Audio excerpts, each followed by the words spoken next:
check to make sure that we are streaming.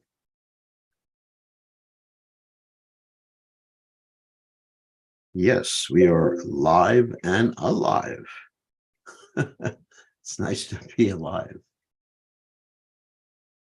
Okay. Back.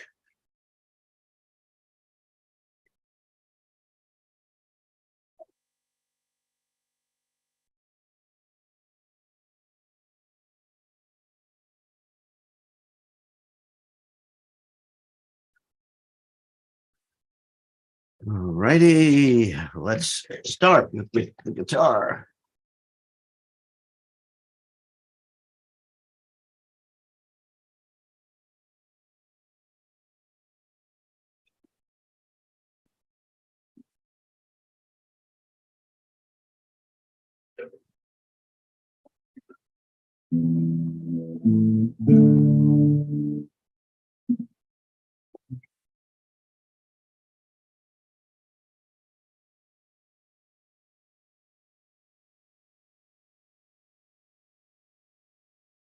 All right, I think we're going to chant.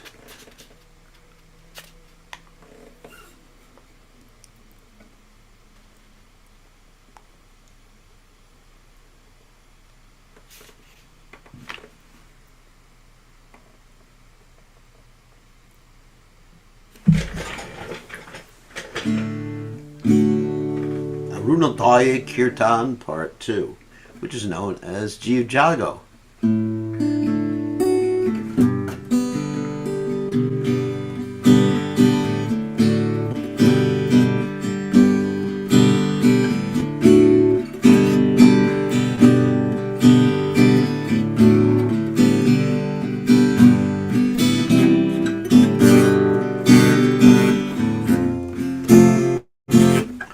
Okay.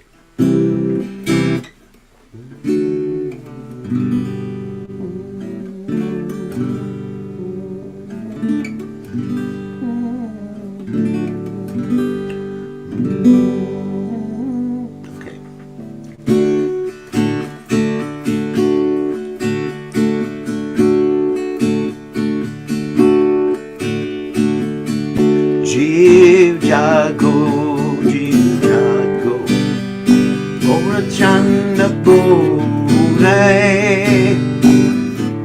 Jiv Jago, Jiv Jago, Chanda Mole.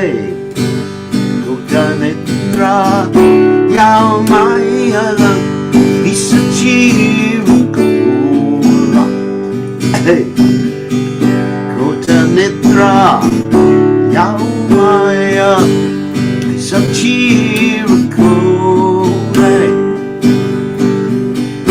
Bajiva Funny I say Samsara Vita Lady Bunia Really do me Abidjan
Mantra, now to me,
Kiya Jiv Jago Laura Chan Lady Jiv Jago Laura Channa Lady Guptan Nidra Yawaya Isachira Gole Guptan Nidra Yawaya Isachira Gole Jaya Prabhupada Prabhupada Jaya Prabhupada Jaya Prabhupada Prabhupada Prabhupada Jaya Prabhupada Prabhupada Hare Om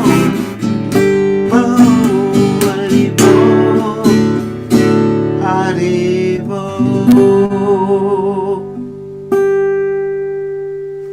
Jai Om Vishnupad Paramahamsa Parabhakacharya also Teta Satashi Shimad, His Divine Grace Abhaya Chalanada Bhaktivedanta Goswami Maharaj Srila Prabhupada Ki Jai.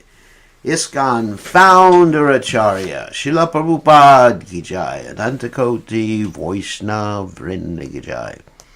Namacharya Srila Haridas Thakur Ki Jai.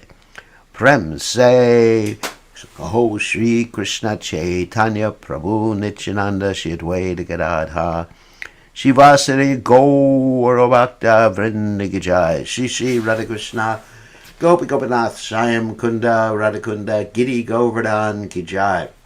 Vrindavanam Ki Jai. Mathuranam Ki Jai. Jagadasami Ki Jai. Yamunamai Ki Jai.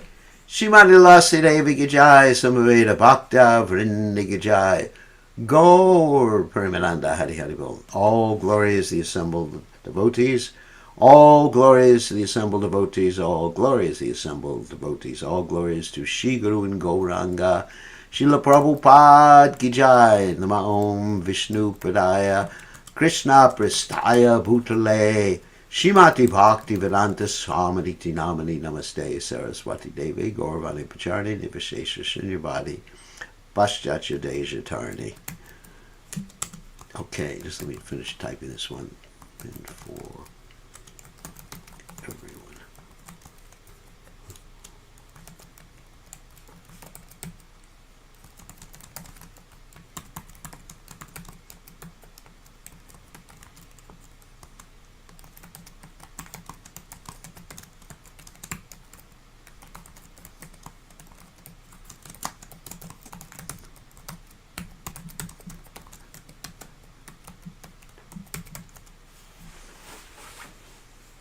Okay, so we are continuing to read the Isopanisad. We are on text 12 of the Isopanisad in the middle of the purport.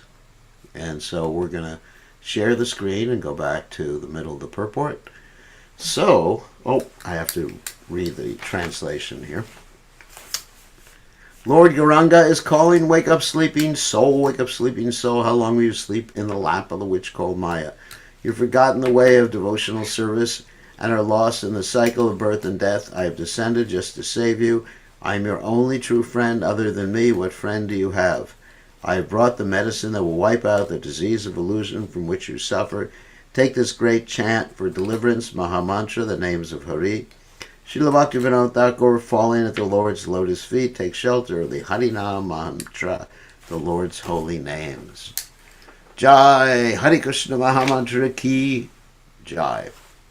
Okay, so now we will go on with our reading of the Sri Isopanisad, the 22nd chapter, 22nd verse or mantra in the Sri Isopanisad. Okay, Om Gana Timirandasha Gananjana Shlakya Chakshur and Meditam Yena Tasmai Shri Gurave Namaha I offer my respectful obeisances unto the lotus feet of my spiritual master's divine grace, A.C. Bhaktivedanta Swami Srila Prabhupada, who so kindly opened my eyes with the torchlight of knowledge while I was blinded in the darkness of ignorance. Srila Prabhupada ki jai, Srila Prabhupada ki jai.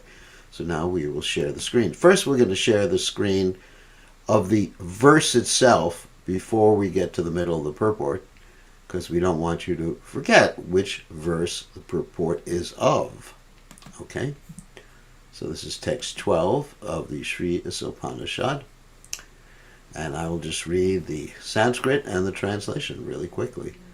Andantama parishyanti ye sambhutim upasate tato bhuya ivate tamo yahu sambhutyam rataha. Those who are engaged in the worship of demigods enter into the darkest region of ignorance, and still more, so do the worshippers of the impersonal Absolute. So they're both offenders.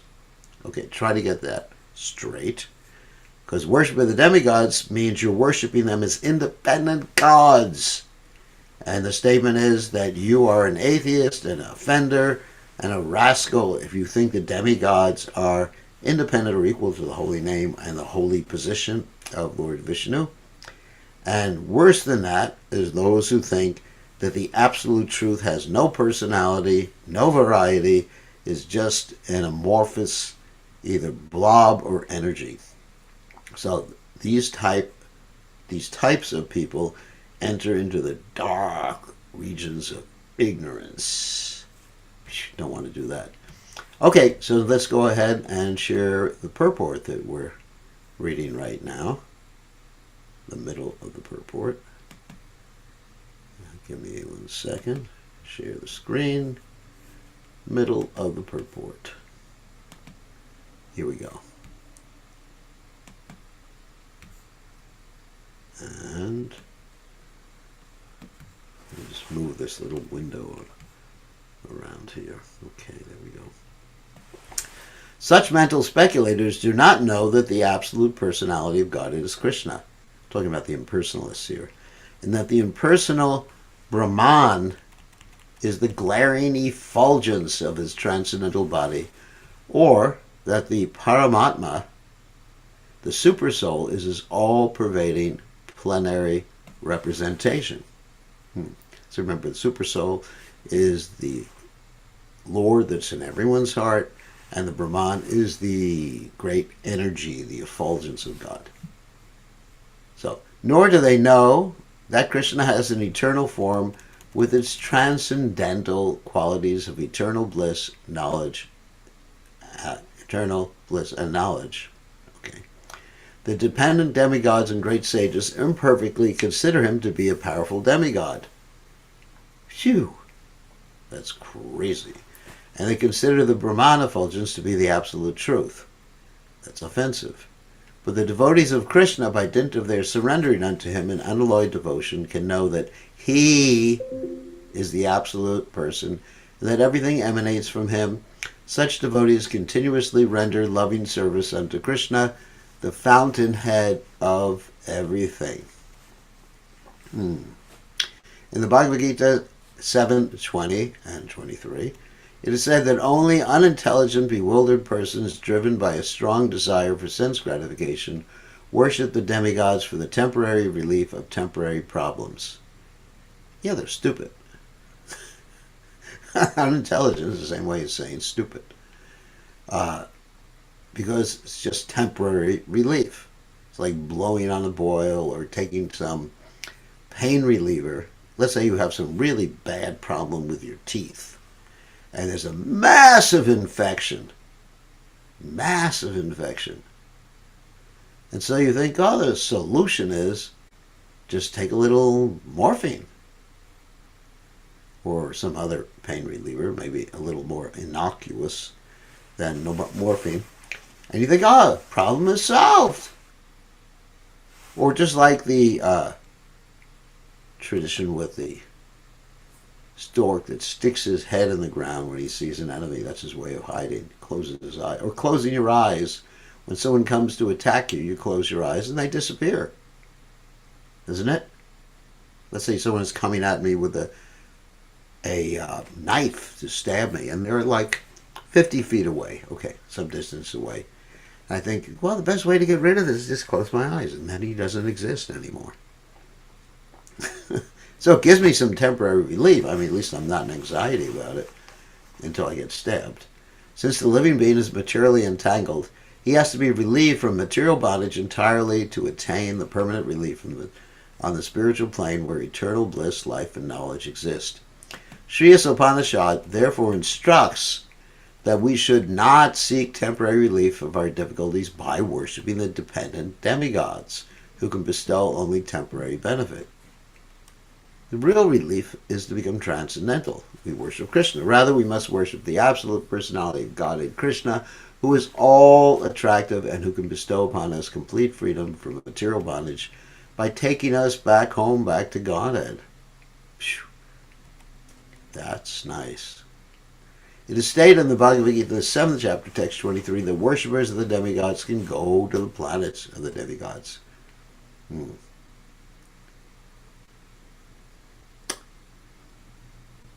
And also, worship of the ghosts, go to the ghosts, etc. Yanti deva vratam devan pitrin yanti pitrin vritaha bhutani yanti bhuteja yanti mam yashino pipam. Those that worship the demigods go to the demigods. Those who worship the ghosts go to the spirits. Those who worship the forefathers, they join their forefathers. Your mommy and daddy will be waiting for you. The moon worshippers can go to the moon, the sun worshippers to the sun. Modern scientists are now venturing to the moon with the help of rockets, but this is not really a new attempt. With their advanced consciousness, human beings are naturally inclined to travel in outer space and to reach other planets, either by spaceships, mystic powers, or demigod worship. In the Vedic scriptures, it is said that one can reach other planets by any one of these three ways, but the most common way is by worshiping the demigod presiding over a particular planet. Oh, so I can go anywhere on this earth planet by worshiping the demigod of that place. In this way, one can reach the moon planet, the sun planet, even Brahmaloka, the topmost planet in this universe. However, all planets in the material universe are temporary residences.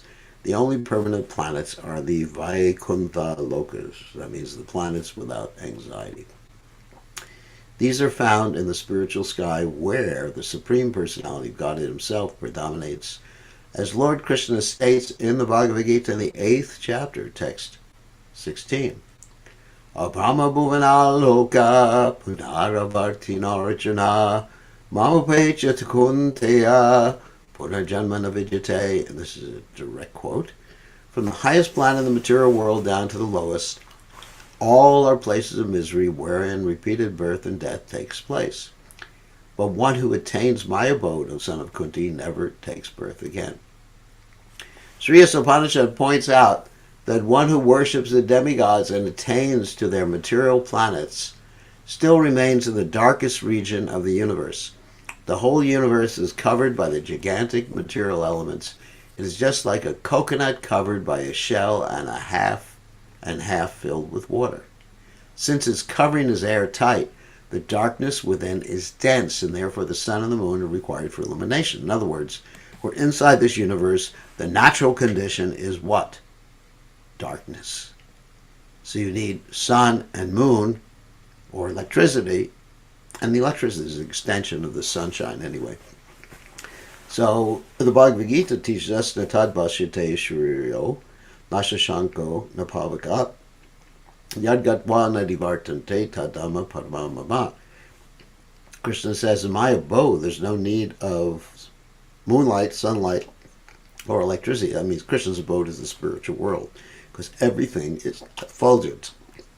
Outside the universe is the vast and unlimited Brahmajyoti expansion, which is filled with Vaikuntha Lokas. In other words, the Vaikuntha Lokas are always bright. The biggest and highest planet in the Brahmajyoti is, guess what? Krishna Loka, or Goloka Vrindavan, where the Supreme Personality of Godhead, Sri Krishna Himself, resides. Lord Sri Krishna never leaves Krishna Loka. Although He dwells there with His eternal associates, He is omnipresent throughout the complete material and spiritual cosmic manifestations. This fact has already been explained in Mantra 4. The Lord is present everywhere just like the sun, yet he is situated in one place just as the sun is situated in its own undeviating orbit. So in other words, Krishna always stays in Goloka Vrindavan. So you may say, well, what about when Krishna comes down to Gokul in this world? Well, that Gokul is an extension or part of Goloka Vrindavan. So he doesn't leave Gokul and he doesn't leave Goloka Vrindavan. When he apparently leaves to go to Mathura or elsewhere, he expands himself, and it's not a manifestation of the original manifestation of Krishna.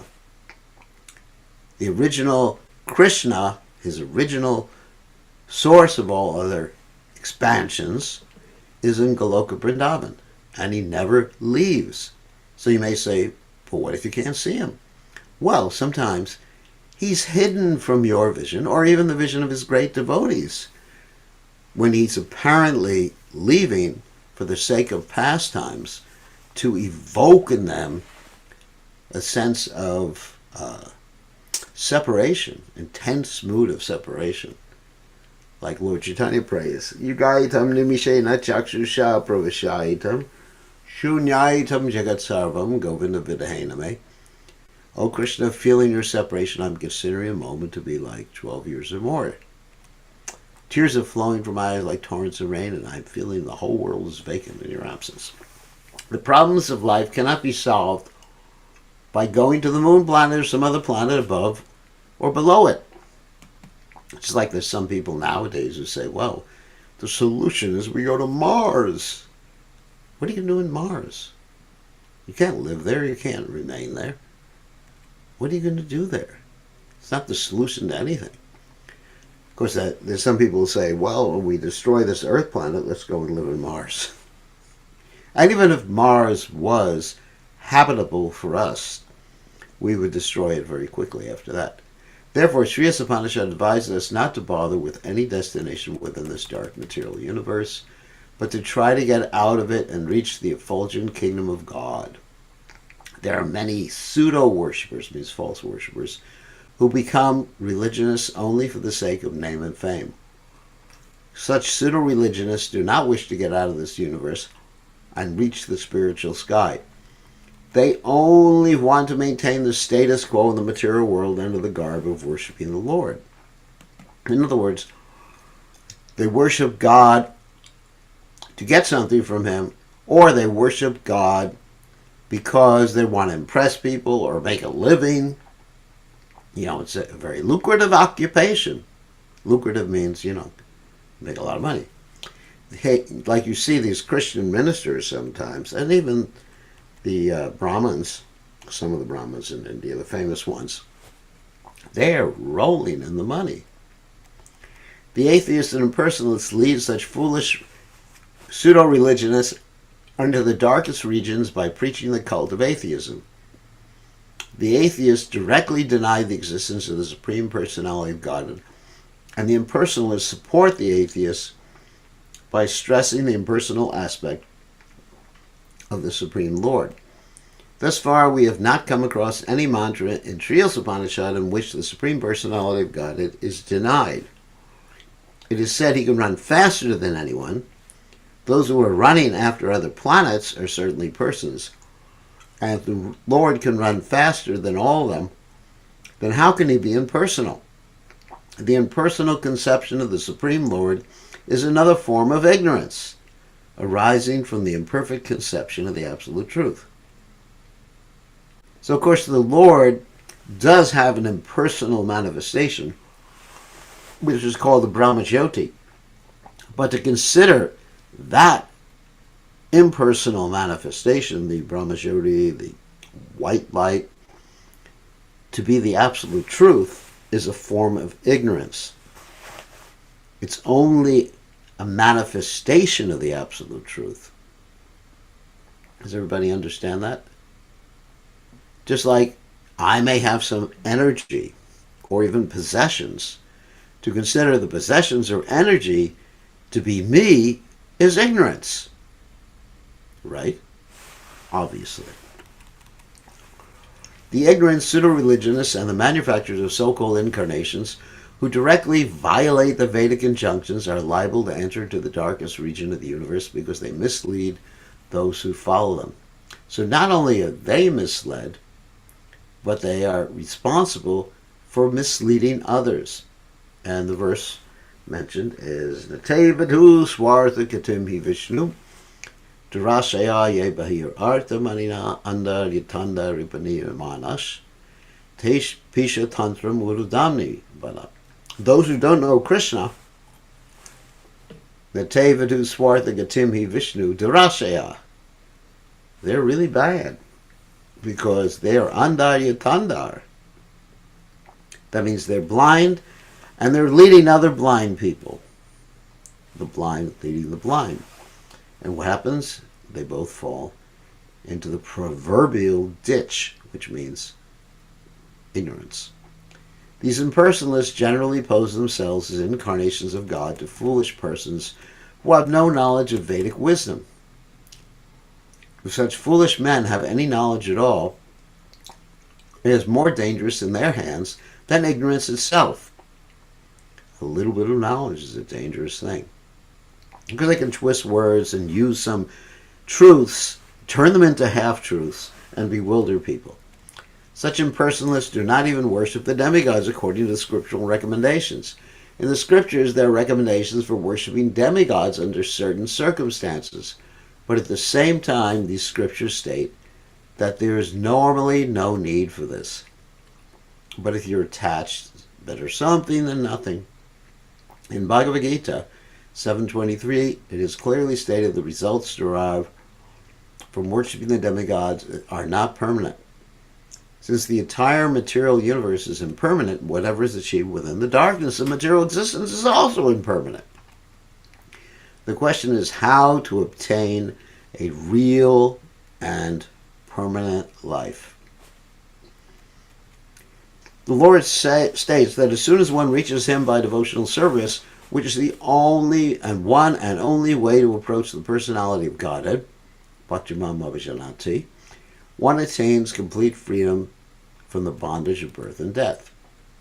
In other words, the path of salvation from the material clutches fully depends on the principles of knowledge and detachment gained from serving the Lord. In other words, when you serve the Lord, you get knowledge, which fixes your determination, and then you become detached from everything that deters you from the path. Because you really want to get it. You want to get out of this material world. You want to be with Krishna. So everything else, attachment to the senses, or so-called society's friendship and love, it deters you. The pseudo-religionists have neither knowledge nor detachment from material affairs, but for most of them, they want to live in the golden shackles of material bondage under the shadow of philanthropic activities disguised as religious principles. And we talked about this a little bit before, about what we call the prosperity gospel. Many religionists, particularly in America, and even in India to a certain extent, who encourage people to worship God, stating that if you worship God, you'll be prosperous. And in India, of course, they use the example of Sudama Brahman, who offered a few grains of broken rice to Krishna, and then he got a beautiful house and servants, and his wife was nicely dressed. That attracts a lot of people. Like in one of our temples in Fiji, one of the main pictures when you walk in the temple is a picture of Sudama Brahman. By a false display of religious sentiments, they present a show of devotional service while indulging in all sorts of immoral activities. In such a way, they pass as spiritual masters and devotees of God. Such violators of religious principles have no respect for the authoritative acharyas, the holy teachers in the strict disciplic succession. They ignore the Vedic injunction Acharyopasana. One must worship the Acharya. And Krishna's statement in the Bhagavad Gita in the 4th chapter, text 2, Evam Param Praptam. That means the knowledge came down. Actually, Prabhupada translates it. This supreme science of God is received through the disciplic succession. Instead, to mislead the people in general, they themselves become so-called acharyas, but they do not even follow the principles of the acharyas. An acharya is one who speaks nicely and acts nicely. It's like you have the word achar. Achar means behavior. Another word is prachar. Prachar means your instructions and what you speak. So an acharya, a real acharya, will have good prachar and achar. That means good behavior and be able to speak clearly and purely and truthfully. These rogues are the most dangerous element in human society. That is, people mislead others. Because there is no religious government, they escape punishment by the law of the state. They cannot, however, escape the law of the Supreme, which is clearly declared in the Bhagavad Gita that envious demons and religious propagandists shall be thrown into the darkest regions of hell. In chapter 16, 19 to 20. Sri Isopanisad confirms that these pseudo-religionists are heading toward the most obnoxious place in the universe after the completion of their spiritual master business, which they conduct simply for sense gratification. So there has to be some checks and balances on people who are ostensibly posting themselves as religious preceptors or spiritual masters. There was an interesting thing I found out today, that Srila Prabhupada, when he was looking at the initial design of Sridham Mayapur, he looked at all the different buildings and everything like that, and he said, but where, the plan or the perspective plan for Mayapur, he said, where is the prison? And devotees were shocked. What do you mean prison? And Prabhupada meant that in a Krishna conscious society, we have to have a prison also, because people will be cheating or people will be abusing others. And so there has to be, of course, right now we can't put people in prison. I know some people I'd love to put in prison, but we can't do that. We don't have the authority. We have to call the police, and oftentimes the police are remiss. That means they're not attentive in their duties. So you call the police, and they come a few hours later, and they say, nothing we can do about it. So you got your house broken into, it's life. So Prabhupada wanted us to have Krishna conscious police. It's amazing. And also make sure that people who are preaching are practicing what they preach. Otherwise, they are called hypocrites. Hypocrite is someone who says something, but he doesn't practice what he says or practice what he's advocating for other people. That's a hypocrite. So if someone's a hypocrite, we will brand them as hypocrites. Now, we don't mean brand them with an iron rod or something like that. We'll probably have to wear like a little T-shirt that says "I'm a hypocrite" on himself, on his body, and walk around like that. So, shaming someone. We don't want to hurt someone, but sometimes people need to be shamed.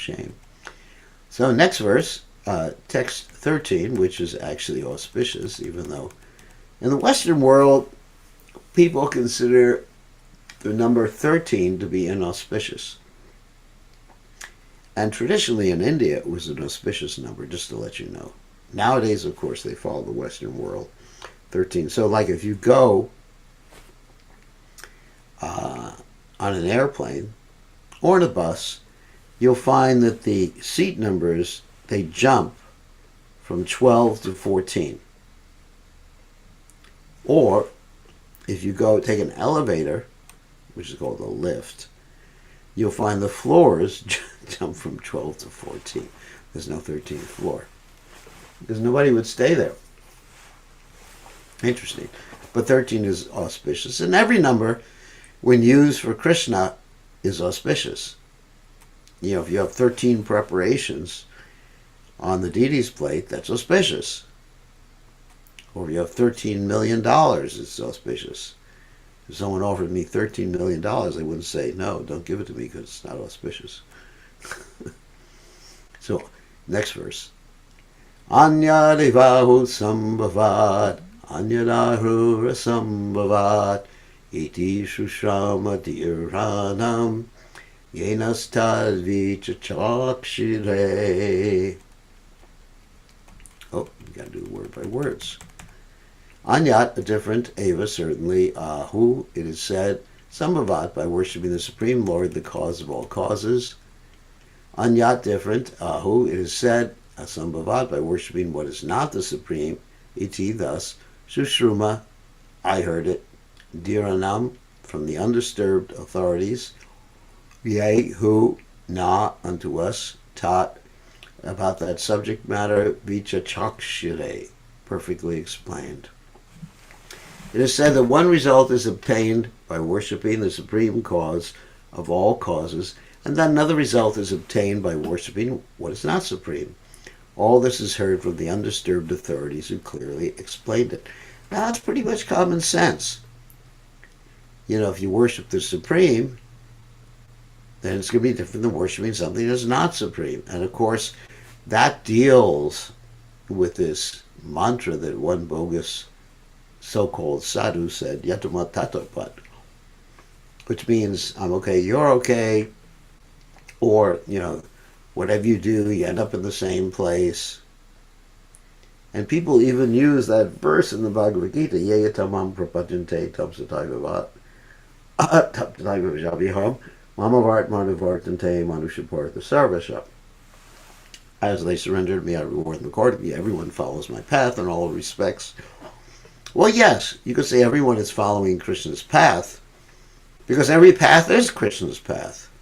Even the path to hell is Krishna's path. Or the wrong path that goes to Godhead, if you follow in the if you follow the right path in the wrong direction, that's another point. So you're still following Krishna's path.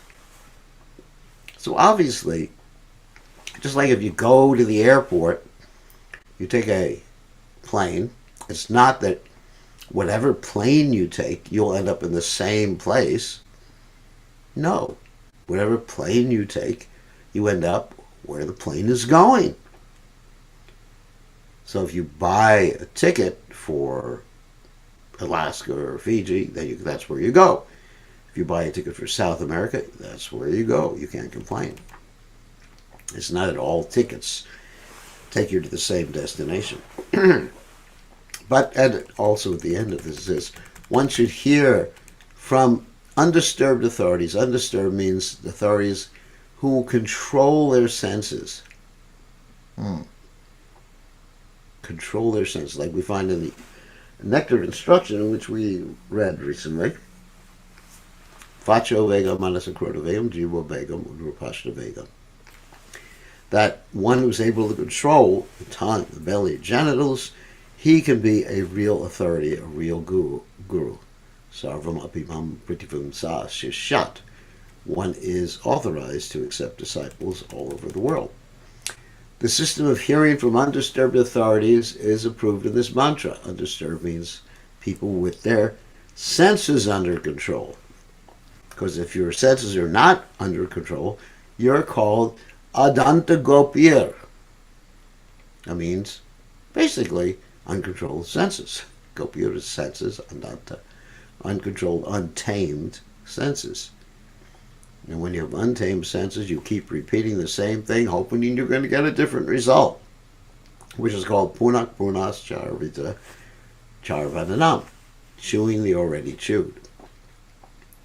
You chew some gum, spit it out, pick it up again, chew it again, pick it up, etc.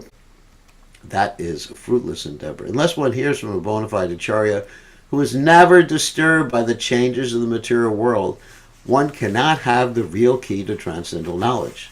The bona fide spiritual master who has also heard the Shruti mantras or Vedic knowledge from his undisturbed acharya never presents his acharya, so he must have a guru himself in disciplic succession.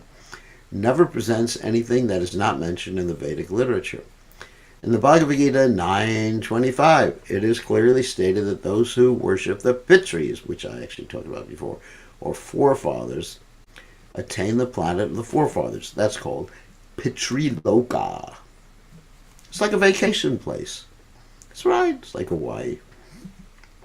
That the gross materialists who make plans to remain here stay in this world, and that the devotees of the Lord who worship none but Lord Krishna, the supreme cause of all causes, reach him in his spiritual sky. Here also in Sri Isopanisad it is verified that one achieves different results by different modes of worship. Common sense. Not if I worship a tree, I'll go to God. If I worship a light, I'll go to God. If I worship my mother, I'll go to God. No. Unless your mother's a pure devotee. If we worship the Supreme Lord, we will certainly reach him in his eternal abodes, Goloka Vrindavan. And if we worship demigods like the sun god or moon god, we can reach their respective planets without a doubt. And if we wish to remain on this wretched planet with our planning commissions and our stopgap political adjustments, we could certainly do that also. It's up to us. We are responsible. You are where you are. The body you got is because you deserve it, Prabhu. You only get what you deserve and desire. Nowhere in authentic scriptures is it said that one will ultimately reach the same goal by doing anything or worshiping anyone. Prabhupada here is commenting on many bogus gurus who state that. It sounds good, worship anyone, anywhere, drink anything, eat anything. It doesn't matter. There was even one group, and we're not going to mention what group that is, where they said it's all right to eat chickens. So sometimes called the Murgi Mandir. That means the chicken temple. Because anyone who eats chickens will become a chicken or rooster, which is a male chicken. Such foolish theories are offered by self-made spiritual masters who have no connection with the parampara, which we call the bona fide system of disciplic succession. In other words, they don't have a bona fide spiritual master, or they're not following their spiritual master. The bona fide spiritual master cannot say that all paths lead to the same goal, and that anyone can attain this goal by his own mode of worship of the demigods or the supreme or whatever. You can worship your navel. You can worship anything. Sorry about this. You can worship Donald Trump. There was one man who actually established the Donald Trump temple in India. And there's actually temples in India where they worship rats. Yep. And they let rats run around the altar. And if God forbid something good got on the altar, they would kick that thing that was good off the altar so the rats can be peaceful. Any common man can very easily understand that a person can reach his destination only when he has purchased a ticket for that destination. Pretty much the same example I just gave about an airplane. A person who has purchased a ticket for Calcutta can reach Calcutta, but not Bombay or Mumbai. It's Kolkata right now. But the so-called spiritual masters say that any and all paths will take one to the supreme goal. So you should tell these people, then why should I listen to you? If anything I do will take me to the supreme goal, there's a waste of time to listen to you. I can just do anything I want. Don't have to listen to you. I don't have to give you any money. I don't have to do anything with you. In fact, my path is kicking on your face. And when I kick on your face, that's my path, and that'll take me back to Godhead. Actually, it will. Because you're acting as Krishna's agent to chastise these rascals. Such mundane and compromising offers attract many foolish creatures who become puffed up with their manufactured methods of spiritual realization. The Vedic instructions, however, do not uphold them. Unless one who has received knowledge from the bona fide spiritual master who is in the recognized line of disciplic succession, one cannot have the real thing as it is. Krishna tells Arjuna in the Bhagavad Gita, famous verse 4.2, Evam parampara praptam imam rajashayo vidhu sakale neha mahata yoga nashta parantapa. The supreme science was thus, this is a translation, the supreme science was thus received through the chain of disciplic succession, and the saintly kings understood it in that way. But in course of time, the succession was broken, and therefore the science as it is appears to be lost. So that's interesting. The science as it is appears to be lost. Well, that was spoken to Krishna by Krishna to Arjuna, and that's why Krishna had to speak the Bhagavad Gita again, because he had spoken it many, many, many eons before, and somehow or other there was a break in the chain. What do they say? A chain is only as strong as its weakest link. You can have super strong chains, but if one link there is weak, then it's as if the whole chain was weak. And that's what happened. So Krishna has to come down again because by the action of time, by the action of the material energy, spiritual knowledge becomes lost. When Lord Krishna was present on this earth, the Bhakti Yoga principles defined in the Bhagavad Gita had become distorted. Therefore, the Lord had to reestablish the disciplic succession, beginning with Arjuna, who was the most confidential friend and devotee of the Lord. The Lord clearly told Arjuna, Bhagavad Gita 4.3, that it was because Arjuna was his devotee and friend that he could understand the principles of the Bhagavad Gita.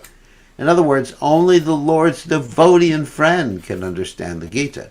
This also means that only one who follows the path of Arjuna can understand the Bhagavad Gita. In other words, submissive hearing. Because ultimately that's what Arjuna had to do. At the present moment, there are many interpreters and translators of this sublime dialogue who care nothing for Lord Krishna or Arjuna. Such interpreters explain the verses of the Bhagavad Gita in their own way and postulate all sorts of rubbish, that's garbage, in the name of the Gita. Such interpreters believe neither in Sri Krishna nor in his eternal abode. How then can they explain the Bhagavad Gita? Okay, so I think we should end here. That sounds good. Give me a second. Write my notes. So we went up to 13a. We did 12b today. 12b is the second part of text 12, and we're in this section. Okay, so now we can unmute you all and stop sharing and allow you to ask questions. Give me 1 second to unmute everybody. This chat window is blocking my unmute key here. Alrighty. Alright, so who has a question? Raise your hand, type in the little chat window, or unmute yourself and start speaking. Okay, Rakesh, you're back on board. Alright, what's the question? I'm just going over the Krishna book, and the one thing that stood out to me, I have a question like predominating deities for mode of goodness is Lord Vishnu, passion is Lord Brahma, and That's right. but here it says that I'm just going to read this passage. The material energy is represented by Goddess Durga, and Lord Shiva happens to be her husband. Since Goddess Durga is completely under the subjugation of Lord Shiva, it is to be understood that Lord Shiva is the master of this material energy. And material energy is manifested in three qualities: goodness, passion, and ignorance. That's right. How could he be the master? Like predominating deities for goodness is Lord Vishnu. Yeah, Lord Vishnu controls the mode of goodness. And Lord Shiva is the master of this world. But just like we say, Lord Brahma is the master of this universe, right? Yes. But Krishna is his master. But it doesn't say Lord Shiva is the supreme master of this world. There's a difference between supreme and master. Like I'm supposed to be, sorry about this, friends, I'm supposed to be the master of my disciples. Supposed to be. They don't listen very well. But anyway, that's another subject matter. So let's say if theoretically I'm the master of my disciples, but I'm not the supreme master. The supreme master is Krishna. There's a difference between master and supreme. All right? Thank you, Gurudev. Yep, understood. Just like you're the master of your house. Of course, you don't have a wife, but I mean you're the master. You're the master of your apartment. Yes. But you're not the supreme master. The supreme master, well, a higher master would be your landlord. You rent an apartment, right? Yes. And higher than him is the government of Australia, and higher than that is the demigods, and higher than that would be Krishna, the supreme personality of God. So you have a whole hierarchy of masters. Yes. You know, we are masters in one sense, but we're not supreme masters. Makes sense. Okay? Yes. Thank you, Gurudev. Thank you. Okay. Very good. Very good. Okay, so who else has a question? You can type in the chat window again, or raise your hand, or unmute yourself. This is your opportunity. Oh, here's one. Hare Krishna Guru Maharaj. Does listening to a highly political person affect listeners' consciousness? Sure does. Because politics means friends and enemies. And also politics means sometimes cheating or exaggerating things, which basically means you bring in the mode of passion. So basically we should try to avoid, I mean, sometimes we have to listen because it's just part of our service or part of being aware of this world, what's happening.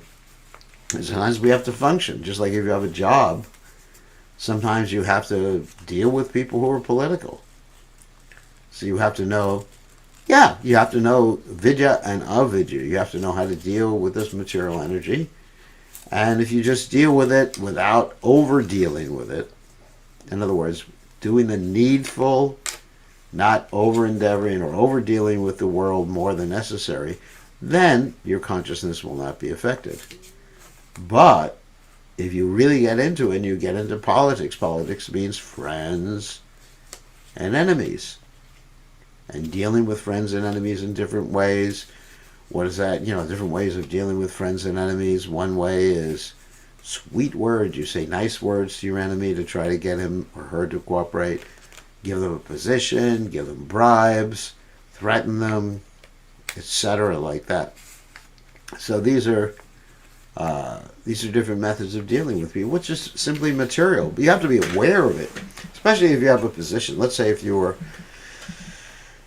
Krishna conscious king, like Yudhisthira Maharaj, he certainly had to be aware of the what's called danda niti. The rules, danda means stick, niti, for organizing society like that. So he had to be aware of it, but not that he really got into talking politics or reading the newspaper all day long. Then it pollutes the consciousness. So then, okay, that's good. So there's someone else who has a question. You can unmute yourself. I'm looking at the mute. Sam, you have a question. Oh, Hare Krishna Maharaj. My question is, what exactly is tea drinking? Because there's some cultures that pick any leaves and they brew them. Is there a particular thing called tea that is not allowed to drink, or any leaf that is brewed is called tea? I think herbal tea is fine. But the whole idea is, if the tea, like the tea in India, is is full of stimulants, especially caffeine. So people get addicted. I mean, just like when I was young, I didn't drink tea. Don't worry. But when I was young, my mother would drink, coffee, which is very stimulating too. Has caffeine, quite a bit of caffeine. So every morning before she drank her coffee, there'd be a little bit of nervousness.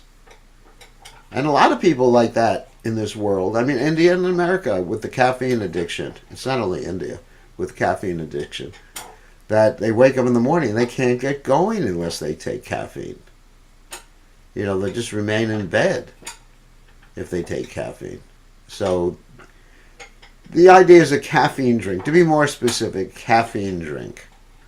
Even Coca-Cola has caffeine. So one has to be careful about taking stimulants. I mean, I could never take stimulants. I'm already stimulated without it. It would cause my high blood pressure to go up, and it would be a disaster if I ever did anything like that. I already got too much energy by the grace of Lord Chaitanya Mahaprabhu. So, I mean, sometimes the tea can be taken as a medicine. Some people have heart condition, need to take some green tea sometimes. But the idea is not tea per se that's bad. It's the stimulant or stimulants that can affect one's consciousness. There's stimulants, there's depressants. Let's talk about alcohol, for example. I mean, it's not that alcohol itself is bad, but it clouds the consciousness. Or even, you talk about something like, I know this is going to be a little controversial, you talk about something like garlic. Everybody's thinking garlic. Garlic's vegetarian. Yeah, it certainly is. So is beer. Beer is vegetarian too. And so is wine, so is everything else. But what does garlic do? It has the same effect. Here's a little scientific information for you. Has the same effect as DMSO. Now, for those of you who don't know what DMSO is, it's something that if you put on your skin, it pierces the body, blood or brain barriers. So even if you put DMSO on your skin, it goes right into the blood and it goes right through the blood vessels into the brain. So in the same way, hold on a second, I'm on my class. 1 minute. So in the same way, taking garlic does that too. I think I have to end now. I have a guest at my door. Thank you very much. We'll see everybody tomorrow. All glories to